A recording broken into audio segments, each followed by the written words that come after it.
ಜೈ ಶ್ರೀರಾಮ್.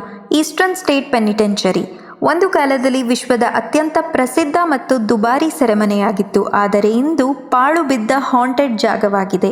ಒಂದು ಬೆಕ್ಕನ್ನು ಮರ್ಡರ್ ಮಾಡಿದ್ದಕ್ಕೆ ಒಂದು ನಾಯಿಯನ್ನ ಈ ಸೆರೆಮನೆಯಲ್ಲಿ ಕೈದಿಯಾಗಿ ಇಟ್ಟಿದ್ರು.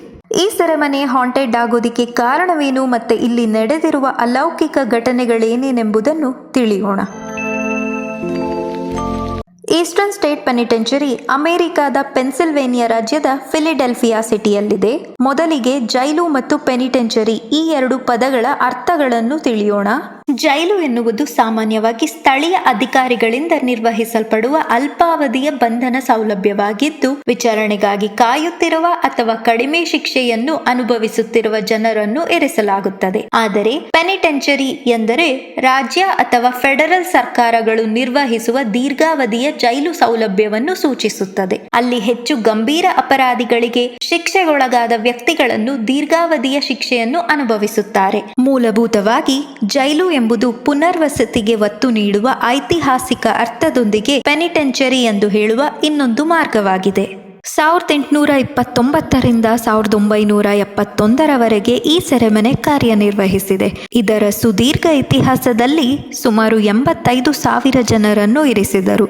ಇದರಲ್ಲಿ ಬ್ಯಾಂಕ್ ದರೋಡೆಕೋರ ಸ್ಲೀಕ್ ವಿಲ್ಲೆಸೆಟನ್ ಮತ್ತು ಅಮೆರಿಕನ್ ಗ್ಯಾಂಗ್ಸ್ಟರ್ ಅಲ್ ಕಪಾನೆ ಇವರಿಬ್ರು ಕೂಡ ಈ ಸೆರೆಮನೆಯಲ್ಲಿ ಒಂದಷ್ಟು ಕಾಲ ಇದ್ರು.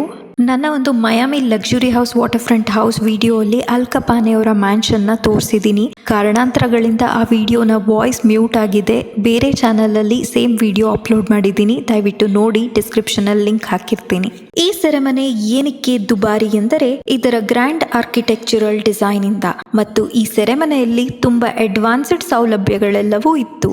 ಇವೆಲ್ಲವೂ ಆ ಕಾಲಕ್ಕೆ ಅತ್ಯಾಧುನಿಕವೆಂದು ಪರಿಗಣಿಸಲ್ಪಟ್ಟವು ಮತ್ತು ಗಮನಾರ್ಹ ನಿರ್ಮಾಣ ವೆಚ್ಚಗಳ ಕಾರಣದಿಂದ ಆಗಿನ ಕಾಲಕ್ಕೆ ಯುನೈಟೆಡ್ ಸ್ಟೇಟ್ಸ್ನಲ್ಲೇ ಅತ್ಯಂತ ದುಬಾರಿ ಬಿಲ್ಡಿಂಗ್ ಆಗಿತ್ತು.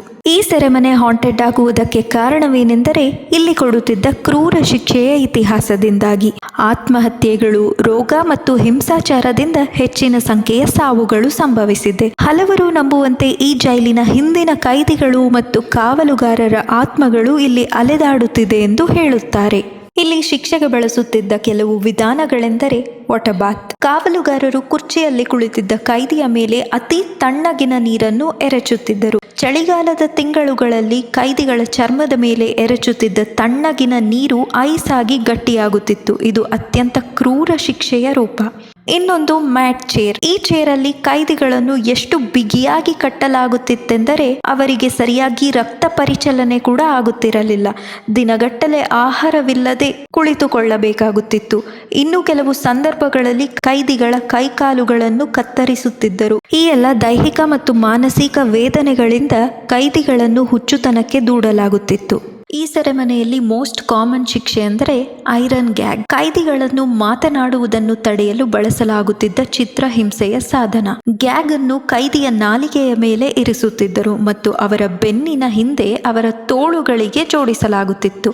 ಇದರಿಂದ ಕೆಲವೊಮ್ಮೆ ಅವರ ಬಾಯಿಗಳಿಂದ ರಕ್ತಸ್ರಾವವಾಗುತ್ತಿತ್ತು. ಈ ರೀತಿಯ ಚಿತ್ರಹಿಂಸೆಯ ನರಕಯಾತನೆಯಿಂದ ಬಹಳಷ್ಟು ಕೈದಿಗಳು ಪ್ರಾಣ ಕಳೆದುಕೊಂಡಿದ್ದಾರೆ. ಇವರೆಲ್ಲರ ಆತ್ಮಗಳು ಇಲ್ಲೇ ಅಲೆದಾಡುತ್ತಿದೆ ಎಂದು ಹೇಳಲಾಗಿದೆ. 1994ರಿಂದ ಈ ಸೆರೆಮನೆಯನ್ನು ಐತಿಹಾಸಿಕ ಸ್ಥಳವೆಂದು ಪ್ರವಾಸಿಗರಿಗೆ ತೆರೆಯಲಾಯಿತು. ಪ್ರವಾಸಿಗರು ಗಟ್ಟಿಯಾದ ಟೋಪಿಗಳನ್ನು ಧರಿಸಿ ಬರಬೇಕಾಯಿತು, ಏಕೆಂದರೆ 20 ವರ್ಷಗಳಿಗೂ ಹೆಚ್ಚು ಕಾಲ ಕೈಬಿಡಲ್ಪಟ್ಟ ದುರ್ಬಲ ಸ್ಥಳವಾಗಿದ್ದು ಹಾಳಾದ ಗೋಡೆಗಳಿಂದ ಅವಶೇಷಗಳು ಬೀಳುವ ಅಪಾಯವಿತ್ತು ಎಂಬ ಕಾರಣದಿಂದ ಸಂದರ್ಶಕರು ಹಾರ್ಡ್ ಟೋಪಿಗಳನ್ನು ಧರಿಸಿದರು. ಜೊತೆಗೆ ಹೊಣೆಗಾರಿಕೆ ವಿನಾಯಿತಿಗಳಿಗೆ ಸಹಿ ಹಾಕಿ ಬರಬೇಕಾಯಿತು. ಏನಕ್ಕಂದ್ರೆ ಏನಾದರೂ ತೊಂದರೆ ತಾಪತ್ರೆ ಆಯಿತು ಅಂದರೆ ಸಂದರ್ಶಕರು ಅವರಿಗೇನಾದರೂ ತೊಂದರೆ ಆಯಿತು ಅಂದರೆ ಅವರೇ ಕಾರಣ ಅಂತ ಸೈನ್ ಹಾಕಬೇಕಾಗಿತ್ತು. ನಂತರದ ದಿನಗಳಲ್ಲಿ ರೆನೋವೇಷನ್ ಮಾಡಿದ್ದಾರೆ. ಈಗ ಮೈನ್ ಮ್ಯಾಟ್ರಿಗೆ ಬರೋಣ. ಸೆಲ್ ಬ್ಲಾಕ್ 12 ವಿಶೇಷವಾಗಿ ಪ್ಯಾರಾನಾರ್ಮಲ್ ಆಕ್ಟಿವಿಟಿಗಳು ತುಂಬಾ ಆಕ್ಟಿವ್ ಆಗಿರುವಂತ ಜಾಗ. ಇಲ್ಲಿ ಬರ್ತಾ ಇರೋ ವಿಸಿಟರ್ಸ್ಗಳು ದೇಹವಿಲ್ಲದ ಧ್ವನಿಗಳನ್ನು ಕೇಳಿದ್ದಾರಂತೆ. ಹೆಜ್ಜೆ ಸದ್ದುಗಳು ಮತ್ತೆ ಸುತ್ತಲೂ ಯಾರು ಇಲ್ಲದಿದ್ದಾಗ ಸೆಲ್ ಬಾಗಿಲುಗಳು ಮುಚ್ಚುವ ಶಬ್ದಗಳನ್ನು ಕೇಳಿದ್ದಾರೆಂದು ಹೇಳಿಕೊಳ್ಳುತ್ತಾರೆ. ಅಮೆರಿಕದ ದರೋಡೆಕೋರ ಅಲ್ ಕಪಾನೆಯವರು ಈ ಒಂದು ಸೆಲ್ಲಲ್ಲಿ ಇದ್ರು. ಸಾಮಾನ್ಯ ಕೈದಿಯಂತೆ ನಾರ್ಮಲ್ ಆಗಿರ್ಲಿಲ್ಲ, ಲಕ್ಸುರಿಯಾಗೆ ಅವರು ಇಲ್ಲಿದ್ದು. ಇಲ್ಲಿ ವಿಸಿಟ್ ಮಾಡ್ತಿದ್ದ ಕೆಲವು ವಿಸಿಟರ್ಸ್ಗೆ ಅಲ್ ಅಲ್ ಕಪಾನೆ ಅವರ ಆಕೃತಿ ಕಂಡಿದೆ ಅಂತೆ ಮತ್ತು ಅವರ ಧ್ವನಿ ಕೇಳಿಸಿದೆ ಅಂತೆ, ಹಾಗೂ ಅವರು ಬಳಸುತ್ತಿದ್ದ ಸಿಗರೇಟ್ ವಾಸನೆ ಕೂಡ ಕೆಲವೊಂದ್ಸತಿ ಬಂದಿದೆ ಎಂದು ವರದಿ ಮಾಡಿದ್ದಾರೆ. ಇನ್ನೊಂದು ಸೆಲ್ ನಂಬರ್ 6. ಇಲ್ಲೂ ಕೂಡ ಕೆಲವು ಸಂದರ್ಶಕರು ವಿಲಕ್ಷಣ ಭಾವನೆಗಳನ್ನ ಅನುಭವಿಸಿದ್ದಾರಂತೆ. ಇನ್ನು ಕೆಲವೊಂದೊಂದ್ಸತಿ ವಿವರಿಸಲಾಗದ ಸಡನ್ ತಾಪಮಾನ ಕುಸಿತಗಳು ಈ ಜಾಗದಲ್ಲಿ ಮತ್ತು ವಿಚಿತ್ರ ಶಬ್ದಗಳನ್ನ ವರದಿ ಮಾಡಿದ್ದಾರೆ.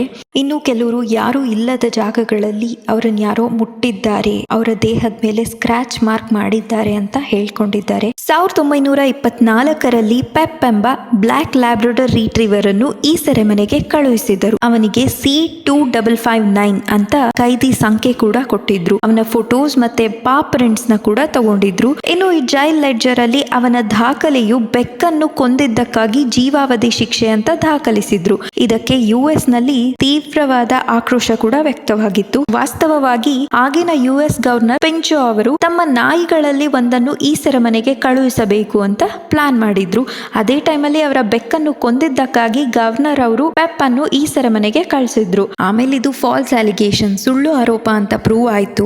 ಆಕ್ಚುಲಿ ಪೆಪ್ ಅನ್ನು ಈ ಜೈಲಿಗೆ ತಂದಿದ್ದ ಉದ್ದೇಶ ಏನು ಅಂದ್ರೆ ಜೈಲಲ್ಲಿದ್ದ ಕೈದಿಗಳ ನೈತಿಕತೆ ಹೆಚ್ಚಿಸಲು, ಅವರನ್ನೆಲ್ಲ ಬೂಸ್ಟ್ ಮಾಡೋದಿಕ್ಕಾಗಿ ತಂದಿದ್ದು. ಒರಿಜಿನಲ್ ಆಗಿ ಏನಿತ್ತು ಅದನ್ನೇ ಹೇಳಿ ಪೆಪ್ನ ಈ ಜೈಲಿಗೆ ತರಬಹುದಾಗಿತ್ತು. ಸುಳ್ಳು ಆರೋಪ ಮಾಡಿ ಪೆಪ್ನ ಈ ಜೈಲಿಗೆ ತರೋ ನೆಸೆಸಿಟಿ ಇರಲಿಲ್ಲ ಅನ್ಸುತ್ತೆ. ಸೊ ಈ ವಿಡಿಯೋ ಬಗ್ಗೆ ನನ್ನ ಅಭಿಪ್ರಾಯ ಏನಂದ್ರೆ, ಈ ಜೈಲಲ್ಲಿ ಕ್ರೂರ ಶಿಕ್ಷೆಯ ರೂಪದಲ್ಲಿ ತುಂಬಾ ಪ್ರಾಣಹಾನಿಗಳಂತೂ ಆಗಿದೆ. ಅವರೆಲ್ಲರ ಆತ್ಮಗಳಿಂದ ಇಲ್ಲಿ ಪ್ಯಾರಾನಾರ್ಮಲ್ ಆಕ್ಟಿವಿಟೀಸ್ ನಡೀತಾ ಇದೆ ಅನ್ನೋದೆಲ್ಲ ಸುಳ್ಳು. ಇದೆಲ್ಲ ಜಸ್ಟ್ ಗೋಸ್ಟ್ ಹಂಟರ್ಸ್ ವಿಸಿಟರ್ಸ್ಗಳ ಅಭಿಪ್ರಾಯ. ಇದ್ಯಾವುದಕ್ಕೂ ಸೈಂಟಿಫಿಕ್ ಎವಿಡೆನ್ಸ್ ಈವರೆಗೂ ಸಿಕ್ಕಿಲ್ಲ. ಹಾಗಾಗಿ ಇದೆಲ್ಲ ಕಟ್ಟುಕತೆಗಳು ಅನ್ನೋದೇ ನನ್ನ ಅಭಿಪ್ರಾಯ. ಮುಂದಿನ ವಿಡಿಯೋದೊಂದಿಗೆ ಸಿಗೋಣ. ಜೈ ಶ್ರೀಕೃಷ್ಣ.